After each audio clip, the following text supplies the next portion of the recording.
Welcome to the Resellers Niche Podcast, a show for e-commerce buyers and sellers where we investigate unique categories of items being bought and sold and show you how research equals knowledge equals profit.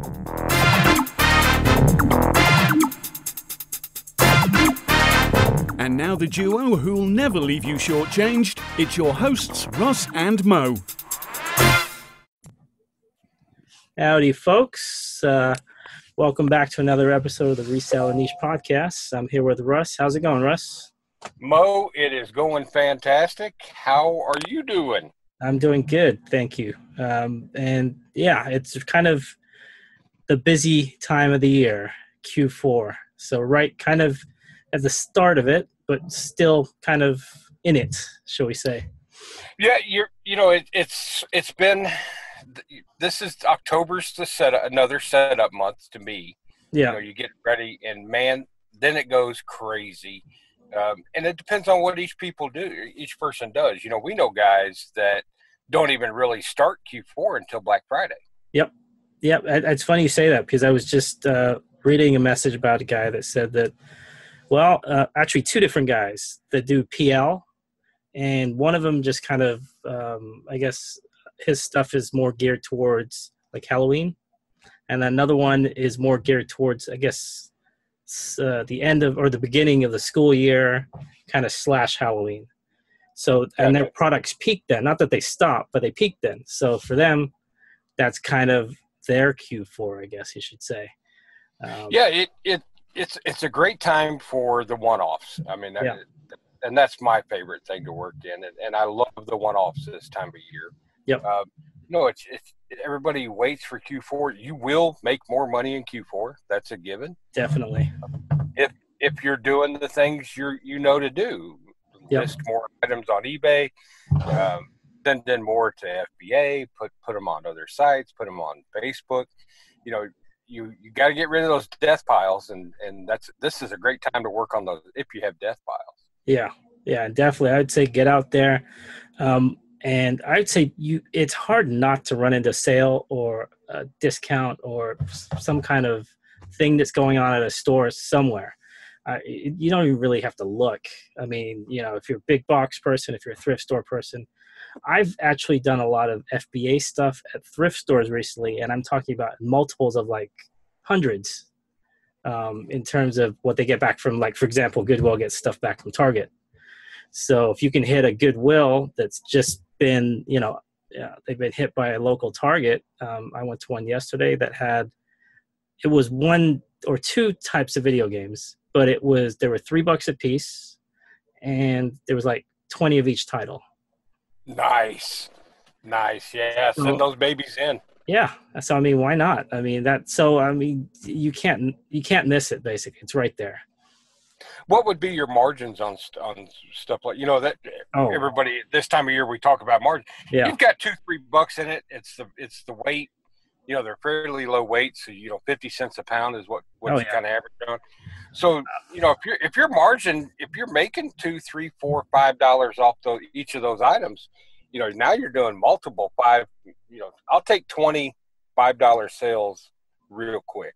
Yeah, I mean, that sale that I found yesterday was weird because they were $3 video games that were 50% off. They were sealed brand new. They're PS3, so they're not the newest. Right. There were 20 of each title. Obviously, whatever Target was just getting rid of the overstock. But, I mean, I looked up titles. One was going for $15.95 FBA, like a 600 or 700 rank. And then one was like a little bit over 1,000, and it was a little bit more. It's like $16.95, but for $1.50, and they don't charge tax in my goodness too. So. Oh, nice. Yeah. So you got that demand. Yeah. So for $1.50, that, like I said, another 50. Weighs nothing. So what are those 5-6 ounces? So 3 of them make a pound. So that's 50 cents. You got the breakdown of, you got about 18 cents a piece in shipping. If that, if that, right. You just throw them on the label cost, time cost, all that fun stuff. So you'll profit $8-9 per item. I would say so, and hopefully more once the people start buying more. You never know. So, I mean, just an example. I mean, I've read people talking online already about ridiculous sales that they found already, and just a lot of OA stuff too that's out there. I don't do as much OA as I should, but I prefer to get my hands on it. But yeah, they're out there. But it's just keep it up, keep doing what you do, and it's going to come in. Invest a little bit more. Like if you take a 50% turnaround, make it 65%. Oh yeah. Yeah, meaning drop a little bit more, put it in. I mean, we both know people that this is the only time of year they work. Yeah. I mean, I've heard of people they pick, like, there's like 2 different days or 2 different times a year they work, but they hit it hard for those 2 times. Oh yeah, they're up. I can think of the one guy, John. He hits it starting Q4 in Black Friday, and he's up for, I think, 3 or 4 days straight. It's a couple hour nap each. Are you a big Black Friday specifically shopper? Like on that specific day, you're up at 3 a.m, and then you're not done till whenever? I have not, Mo, in the past.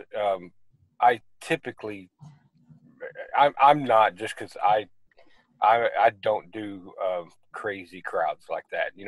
I usually, yeah. Yeah, I'm kind of with you with that. I go out on Black Friday. I force myself to go out for a little bit, but to be honest, I don't do like I'm not there for 12 hours straight on a Black Friday. I could do 12 hours straight on a normal day.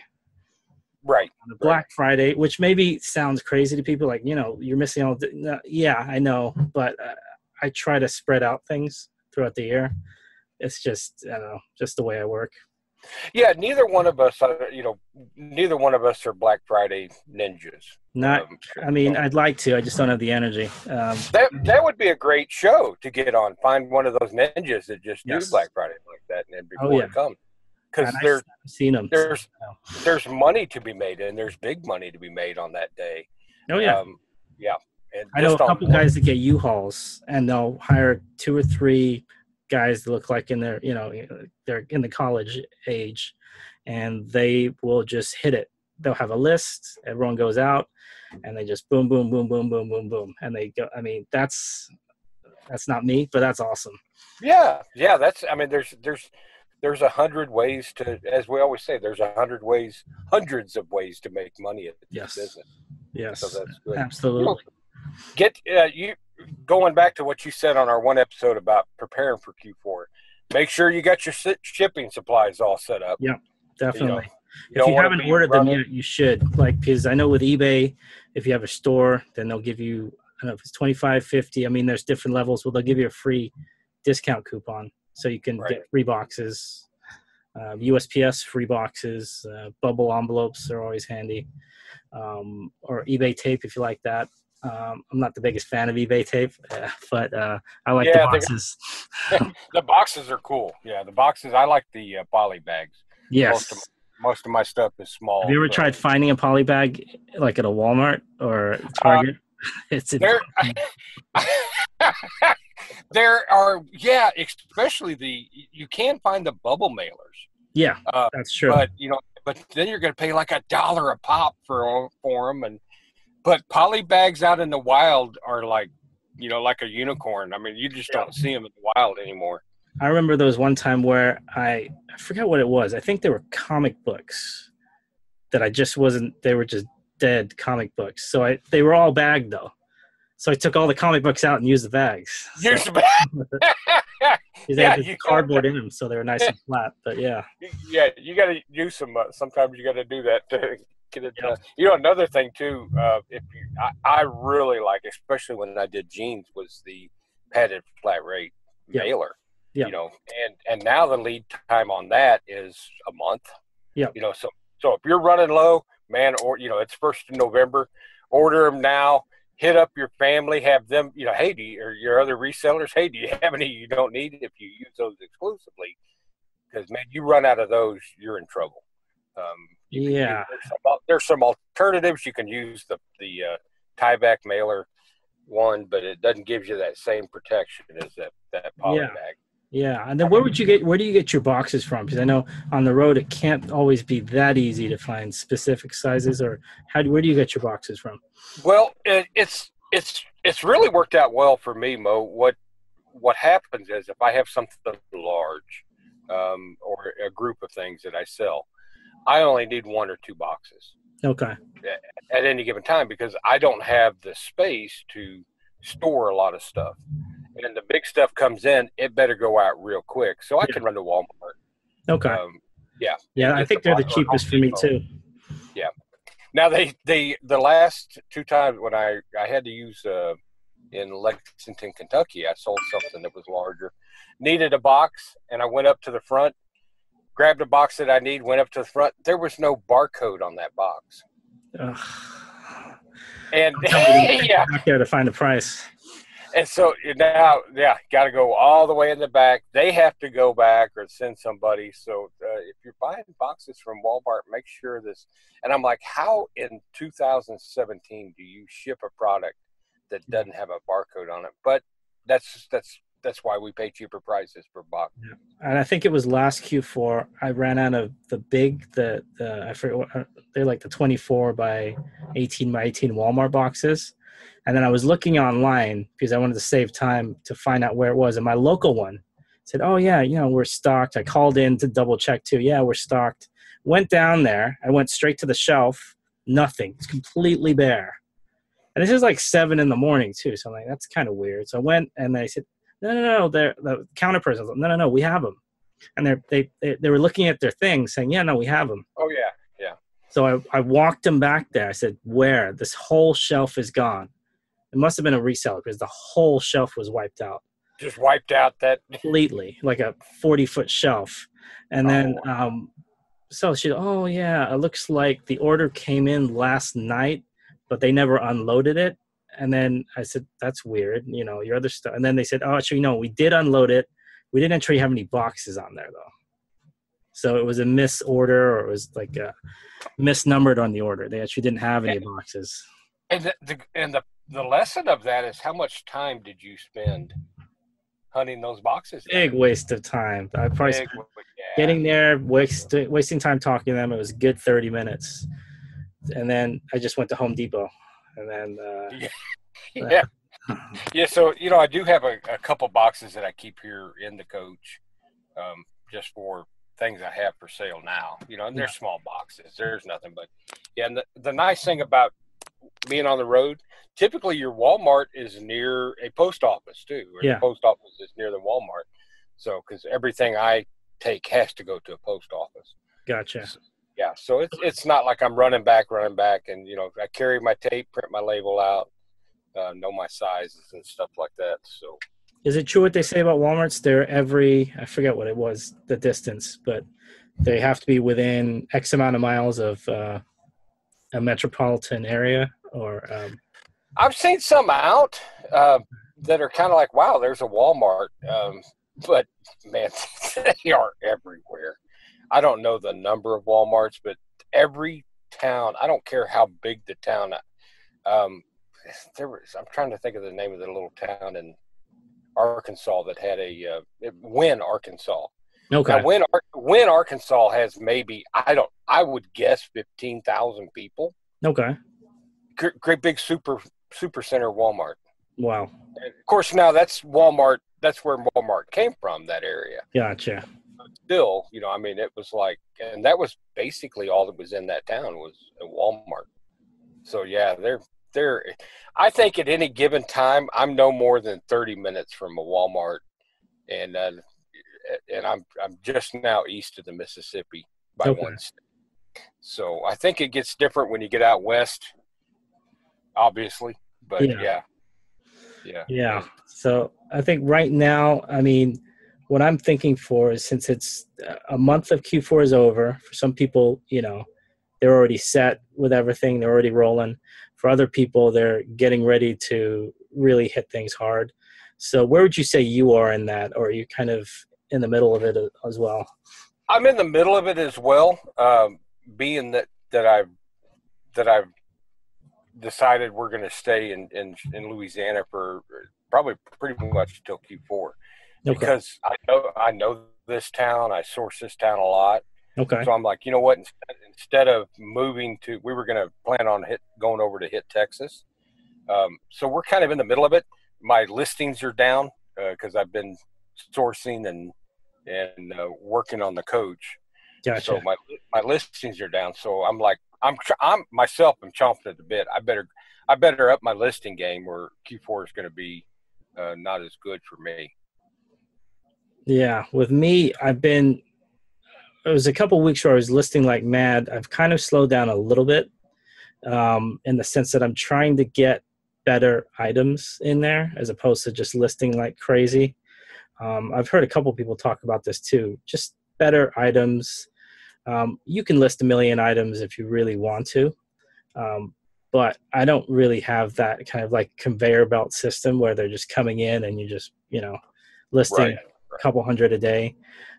So I want the items to be, if I can, more than like $20-$30 as opposed to, because I was selling a lot of items under $20, under $10. Yeah. That's a lot of work just for that. And then, those are the ones I tend to get more questions about. Can you give me the size on that? Which is fine. The question's fine, but right. It's just kind of like, how many times have we heard it costs the exact same amount of time and energy to list a $15 item as it does a $50 item. Exactly. Same. Now, finding that $50 item for what you're comfortable in spending, that's where it comes in. Yeah. But did I tell you what happened in August? No. I wanted to test that theory. Okay. And I did. And my August matched my Q4 month of November last year. With less items, with more high quality. With less items and high quality items. I wouldn't, not high quality, just more expensive items. Sure. And it got where I was selling $100 items faster than I was selling a $10, $15 item. And I think that makes even more sense now because you're on the road. So,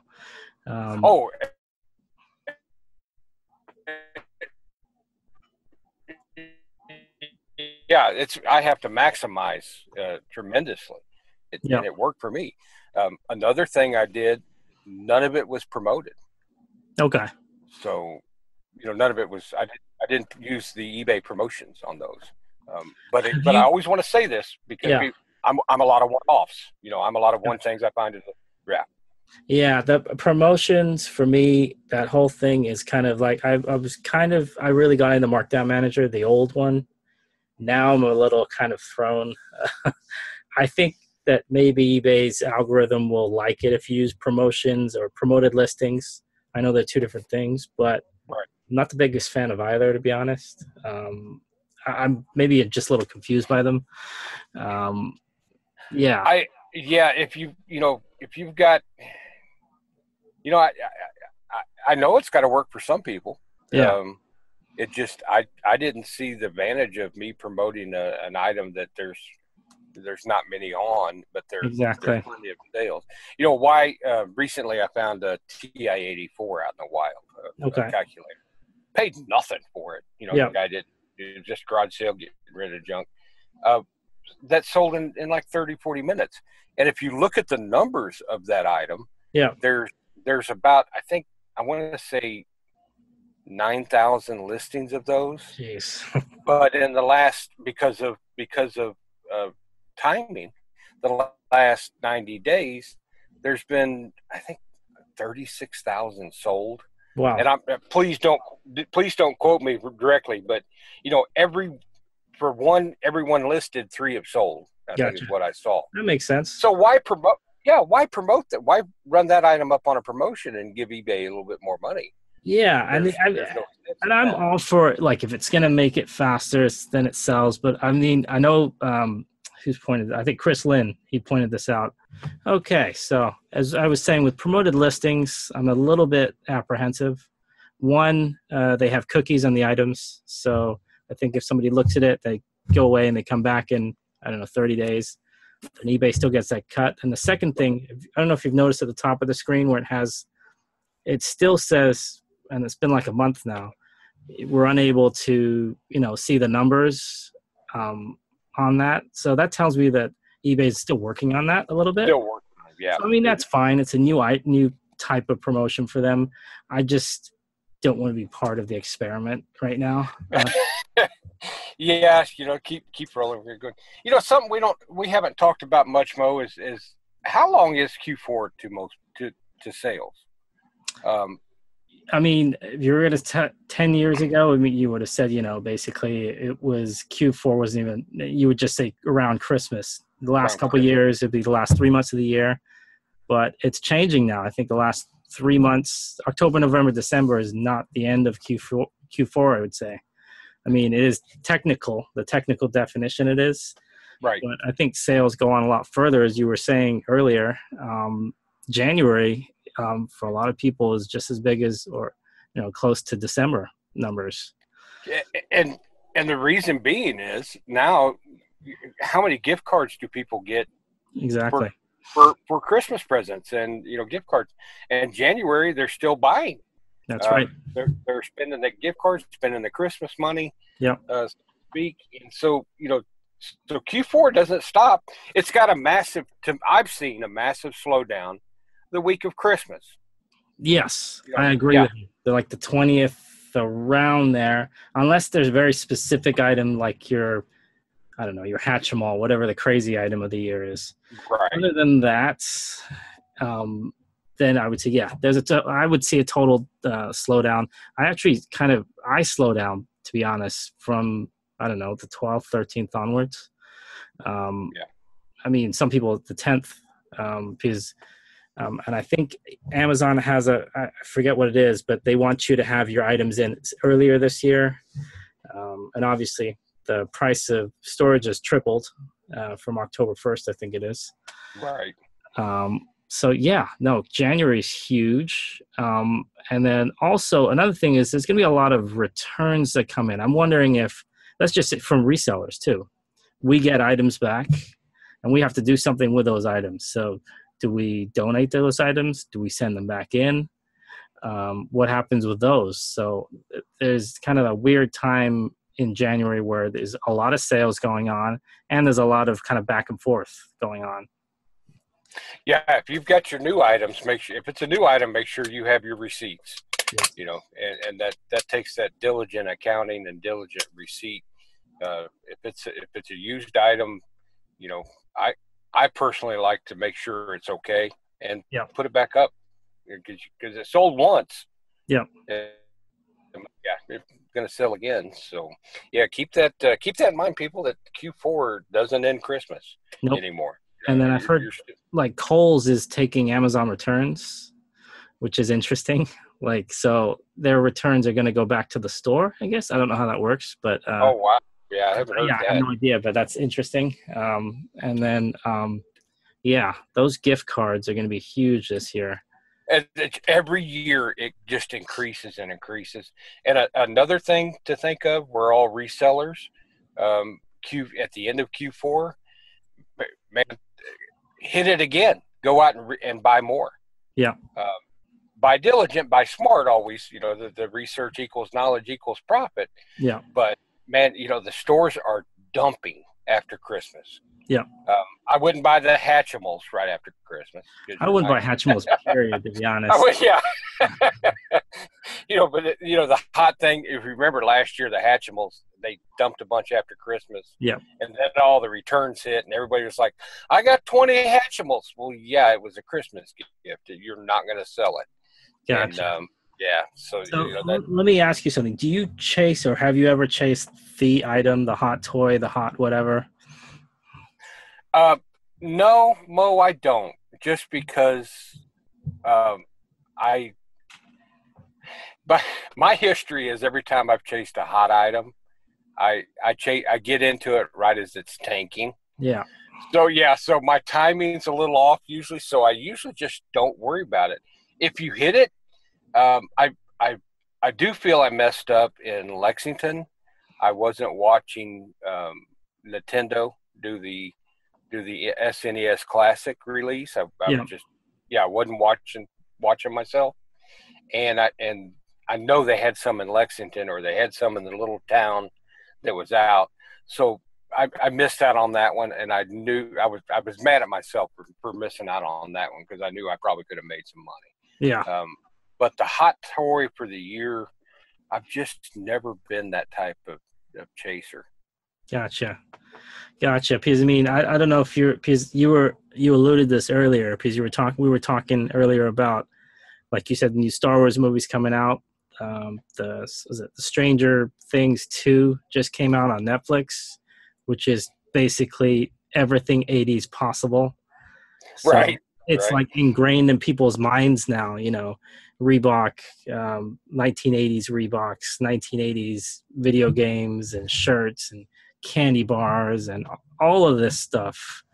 Like I heard somebody posting Pop Rocks the other day. I'm like, Pop Rocks have never went away. I don't know why that's a big thing.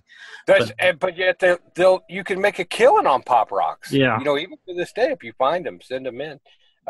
It's a good point, Mo, and it's also, using what I've messed up on that SNES Classic release. Be aware of what's coming out. Yeah. Hold your Star Wars. Like I said, Star Wars is coming out. Yeah. Just be aware and be 6 months ahead of time. Yeah. There's with Google, you can see what movies coming out and what's expected to come out. And events, not only movies and events. Man, I missed the boat on some Eclipse glasses. I did too, to be honest. And I know a lot of people that do merch. They really went into Eclipse this, Eclipse that. I did like next to nothing with that. I mean, to be honest, I was chasing glasses on like the second to last day there myself. Yeah, and you go, oh yeah, there's tons of opportunities like that. I wouldn't say buy too far out. Like we've got a presidential election coming up in 2020. Yeah. That would be a little too far reaching, but a little bit. Yeah. Yeah. But knowing like what's coming in the spring, what's going on, you're always going to have your hot hits that just pop up, and everybody, you just the viral hits or whatever you want to call them. Yeah. It gets like I said, that 80s movie. So go buy some 80s stuff. Exactly. And I think what you said actually just a little bit ago is that everyone lives in different parts of the country, different parts of the world, and you don't know what in your area is surplus, overstock. And it might be your local Walmart, your local independent thrift store gets 100 Star Wars figures. I know that might not happen, but 100 of whatever that just is in your store in your town that month, because that local big box store doesn't have room on the shelves. So go in there and look for it. And another point of that, Mo, is as I move around, okay, I was in Lexington, Kentucky. Yeah. So that is Kentucky Wildcat country. So I saw UK, is it Wildcat? Yeah, I think it's Wildcat. Yeah. I saw UK stuff everywhere. I picked some of it up. And people support their team wherever they move to, and they may not be able to get some quality UK stuff. So I'm here in Louisiana now. Yeah, picked up some stuff in Arkansas for the Razorbacks. So that's kind of think of that too. Is those things can sell. You may, I'm sure in your area, there's the local sports team that you think, man, if I see another San Francisco 49ers. Yeah, anything Oakland Raiders, anything in abundance. But yet you can go and there. I know my nephew had an Oakland Raider classic jacket he sold for I think $600-700. Yeah. So, and there's I guess I don't know if you call them expatriates everywhere.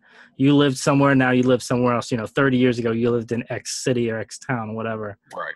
So those people, and that nostalgia is going to be, when I was a kid, I used to support that team, or, I lived in that town or whatever. So that's Christmas in a nutshell. That nostalgia is a Christmas present in a nutshell.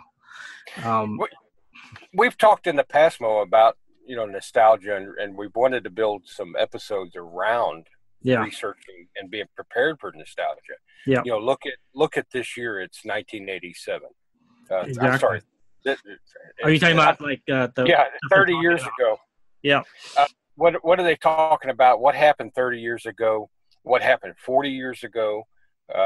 If you take 1977, That's 40 right. years ago, and it makes me sick to my stomach that I can remember 40 years ago. But it just comes with it. What's the alternative? Yeah. Look at all the things that happened that year. Yes. Especially if you're like an Elvis fan, a Star Wars fan, a Superman fan. I don't know, was Rocky or was that the year before? Rocky was 76. 76. Yeah. Okay. But I mean, that's Saturday Night Fever, disco. I mean, and these are all things that adults with money right now, in late 30s, early 40s, that's when they were born, or a little bit older will remember. Or in my age group, because we remember. And then big things happen. Like, do you know which company started in 1977? 1977. That we all know today. I'm trying to think. Microsoft? Apple. Apple. Apple. And so Apple, Microsoft started around that time. Yeah. So you look at how that year, 40 years ago, still has impact on us today. Yep. We're talking about a new Star Wars movie. We're talking about the new iPhone X, the new iPads, the new whatever. Whatever it's called. I think it's the iPhone X. Yeah. iPhone X. So something that happened 40 years ago can impact us to this day. I never thought about that. That's a good point, because I know they have a 10-year, because I wondered why they went from the 8 to the 10 within a month, but it could be because it's a 40-year anniversary. That would make sense. Yeah, what are we at, 10 years for the iPhone? Yeah, 10 years for the iPhone, and it'd be 40 years for the company. Right. So, okay, that makes sense. Okay. And, look at other companies in that aspect, like that are trendsetters, going back. eBay just celebrated their 20th, didn't they? Yeah, I think they're at 22 now. Yeah, something like that. 22. Yeah. So they have that. You can look and look back in time and see what was a hit. With that with that movie coming out and with that nostalgia, man, wouldn't you like to have some old compact computers laying around? Oh yeah, I saw somebody post. Well, it wasn't a compact; it was a little bit older than that. I think it was like an Apple IIe, but complete. And I was like, wow, I remember that from my elementary school. Wow, yeah. Big box. It probably weighed 50 pounds, and the tiny little screen. But yeah. We called them logables back then. They said, "Oh, it's a portable computable," and we said, "No, they're logables." Yeah. But yeah, just that nostalgia stuff, and I don't know what it is about nostalgia. I like finding it, and I know people love selling it. I had something recently, and I don't remember the item, but the person said that I've been looking. Oh, it was an Air Force hat from the 70s. Yeah. And I found it. I knew exactly what it was, and the person said, "I've been looking for 10 years for one that fits me." And this person, they wanted to complete their uniform. They're at an age now where they want to be buried in their uniform, so they wanted to make sure they had it. So it's just neat. Working in the nostalgia area is always fun. Oh yeah, I mean, I know we've talked a lot about FBA and Amazon, but then like if we go back to nostalgia, vintage, one-off items, that type of thing, you wouldn't find every day. I mean, it might be one listing on a year on eBay for something like that in his size, the color he wants, the type, style, all of that. So if you find that, then do your best to list it well, and now's the time to list it. So Mo, what's the nugget of knowledge that you can pass on to our listeners? I would say right now the biggest thing I would say is, I mean, you don't have to be all over the place, but keep your eyes open. You live in a town, and you might not think it's the best town in the world or the busiest or whatever. I guarantee you there is something there that another town doesn't have, right? And they need. So that's what your job is, right, in this Q4, and to get as much of it as you can listed. That's it. what? How do you feel about that? Something that I'm digging into and learning more is each town I go to. You know what the number one thing every town has? What? That I can buy and flip. I'm trying clothing, I guess. That the clothing is up there. Every town has electronics. That's true. And it does. And I just completely walked by it, sidestepped it in my mind. And I went to clothing, but every town has smartphones that you can buy. That's right. They have to get off the individuals. Yep. But every town has tablets. Every town has radios. Every town has, everybody has car stereos, or used to. I don't know if that's still a thing. But, no, they still do. They still do. I think XM closed is number is close. No, but yeah. Oh, I mean, you're exactly right though, because half the time people will sidestep it and kind of look for something else. Those electronics can be maybe something that people use or had in their house. I bought a vintage phone for my mom like a month or two ago, like a rotary phone.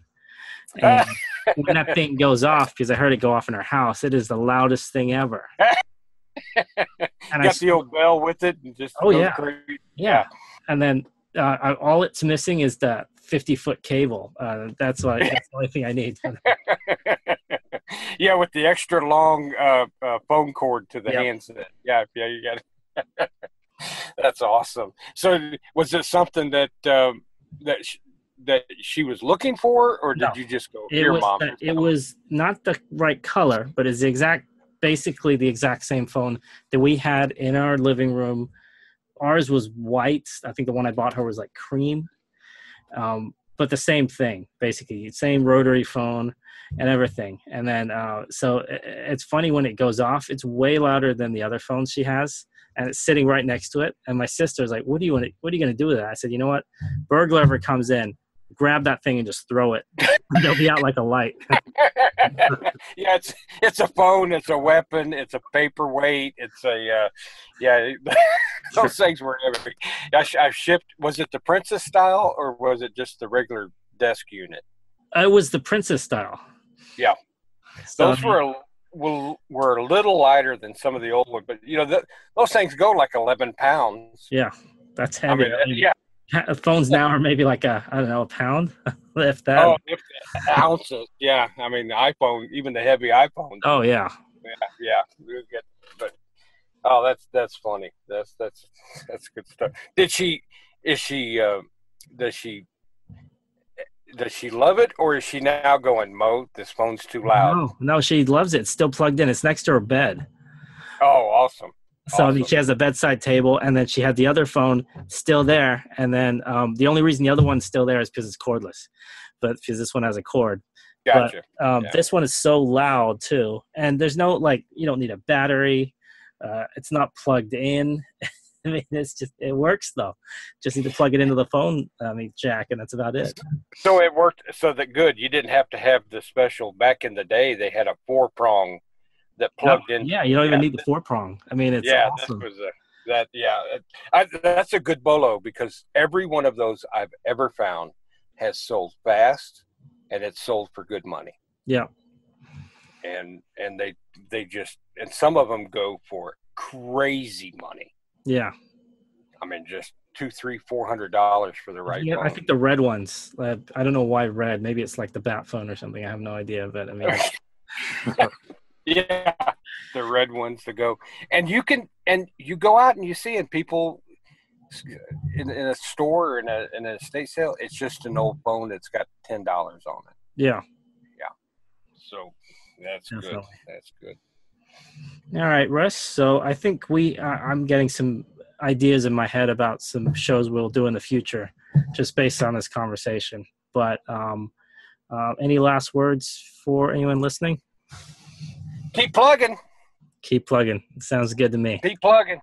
Just keep going out, keep buying, keep listing, and you'll keep selling. That sounds good. So until the next one, we want to thank you all. Check us out on Instagram. Russ is on The Roaming Pickers, and I'm on Niche Reseller. You can find us on iTunes or YouTube at Reseller Niche. But until the next one, our Facebook group, Reseller Niche too. Until the next one, we will talk to you later. Bye. Thank you for listening to the Reseller Niche podcast. Show notes and social media links are located at resellerniche.com. Please like and subscribe to us on iTunes.